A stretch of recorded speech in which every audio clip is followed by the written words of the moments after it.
Lid organisers are a great way to utilise the otherwise unused space in the lid of a case.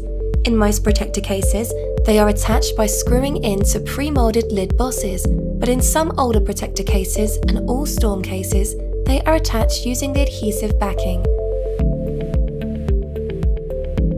If yours needs to be screwed in, first align the holes in the lid organiser with the pre-moulded raised bosses in the case lid. Use a Phillips head screwdriver to carefully screw it in place. If your case does not have the raised bosses, do not attempt to screw your organiser in, as this will void your warranty.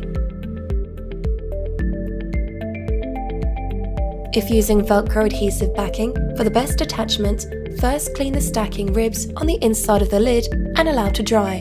Next, remove the release film from the Velcro hook material and carefully stick each strip onto the stacking ribs. We recommend waiting 24 hours before using so the adhesive will take full bond strength to the inside of the lid.